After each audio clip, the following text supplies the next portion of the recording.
वक्त है तो संभाल ले अपनी रूह। इस कहानी में आप सुनेंगे कि सेहत और समय दोनों साथ हों तो कैसे हम अपने अंदर की रोशनी को बचा सकते हैं। कहानीकार अनूप दत्त। आओ एक शाम की तरह आगे बढ़ते हैं और सुनते हैं उस युवक की बात जिसने जीवन के अंतिम किनारे पर जाकर असली मतलब समझा। इलाहाबाद का एक छोर था, नैनी का पुल था और उस पुल के किनारे छोटी सी चाय की दुकान। रवि वहीं कपड़े धोकर लाता था, मोटर गैराज में दिन भसकने के बाद शाम को वहीं बैठता था। रवि जवान था, 30 का, हड्डियों में घर्षण नहीं, सांस में फुर्ती। लेकिन अंदर कहीं लगातार बेचैनी, जैसे दिल का कोई कोना खाली हो। एक दिन उसकी मुलाकात हुई बाबा विशुद्धानंद से। बाबा साधु थे, रहते नंगे पांव, पास में एक छड़ी और थैले में कुछ पन्नों की पोथी। बाबा ने रवि से पहला वाक्य कहा, बेटा, जब तक मौत कोसों दूर है तब तक मन को संभालना आसान है, पर जब वह पास आकर खड़ी हो जाए तब बस एक सांस की गुंजाइश रहती है। रवि हंस दिया, बाबा, मुझे न नींद में जगी चिंगारी चाहिए, न हवनकुंड की धूम। मुझे तो बस इतनी पहुंच मिल जाए कि फटेक चौक में माँओं को बच्चों के लिए दूध मिल जाए। बाबा ने दूध वाली बात को हल्के में न लिया। उन्होंने रवि का हाथ पकड़ा और नदी की धार दिखाई। देख, पानी दौड़ रहा है, पर अगर कल सूख गया तो मछली भी विचार नहीं कर पाती। वही हाल तेरा है। रवि ने सोचा, ये बाबा ठीक कह रहे हैं, पर काम से निकलने का वक्त नहीं।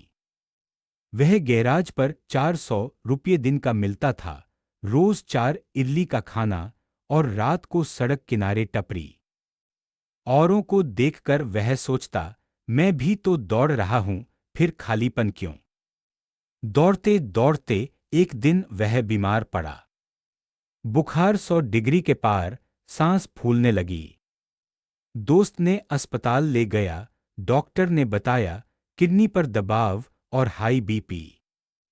अब आराम करो, नहीं तो डायलिसिस का रास्ता। रवि के होश उड़ गए, पहली बार मौत का नाम जुबां पर आया। उसने बाबा याद किए, पर अस्पताल से निकलने की इजाजत नहीं। जब तीसरे दिन तबीयत थोड़ी स्थिर हुई तो उसने नर्स से मोबाइल मांगा। व्हाट्सएप में बाबा का फोन लगाया, पर उधर से रिंग गई और एक संदेश आया, मैं कुंभ की ओर हूं, 10 दिन बाद वापस। रवि ने सोचा, अब नसीहत का वक्त खत्म, बस लड़ना है। तो उसने अस्पताल के बिस्तर पर आंखें बंद की और अंदर झांकना शुरू किया। उसने महसूस किया, वह हर रोज दूसरों की जिंदगी चलाता था, लेकिन खुद की आत्मा प्यासी थी। उसने दिन का 1 घंटा साइलेंट बैठने का वादा किया। शुरू में दिमाग हर तरफ दौड़ता था, गैराज की आवाज, दोस्तों की हंसी, मां का आंसू। धीरे धीरे सांस गिरती गई और एक शांति मिली। उसने सोचा, अगर मैं कल मर भी गया तो आज मुझे अपने भीतर की आग को देखना है। 7 दिन बाद वह डिस्चार्ज हुआ।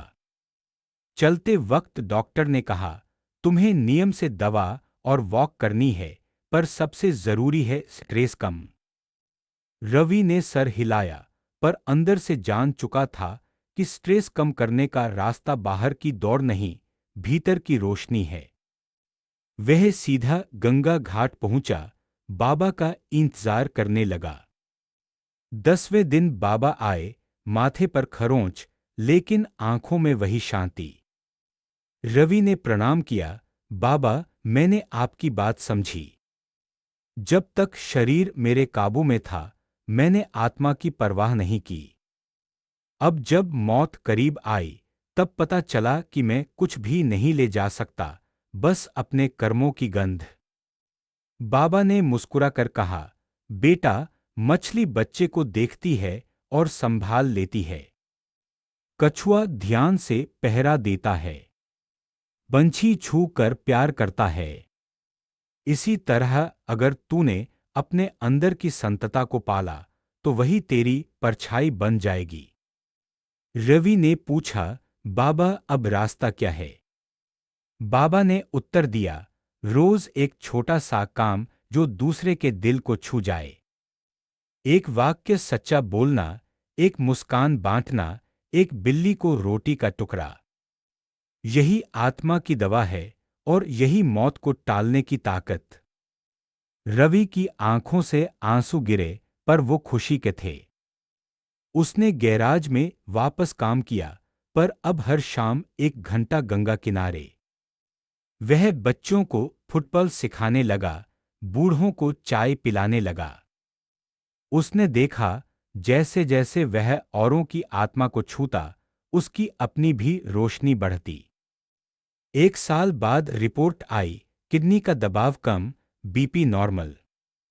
डॉक्टर ने पूछा, नेकी की दवाई किसने दी? रवि ने हंसकर कहा, संगति ने, बाबा ने, और थोड़ी खुद भी लगाई। बाबा तब तक काशी निकल चुके थे।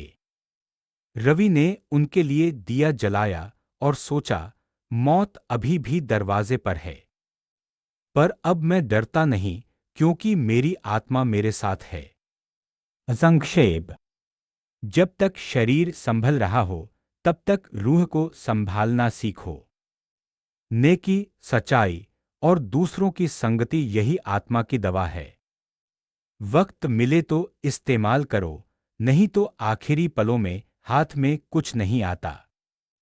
रवि ने सीख दी, मौत आएगी, लेकिन जो आत्मा जगमगाती है वह मरती नहीं। अगर वीडियो पसंद आया तो वन वे चैनल को सब्सक्राइब जरूर करें। आपका एक सब्सक्राइब हमारा हौसला बढ़ाता है।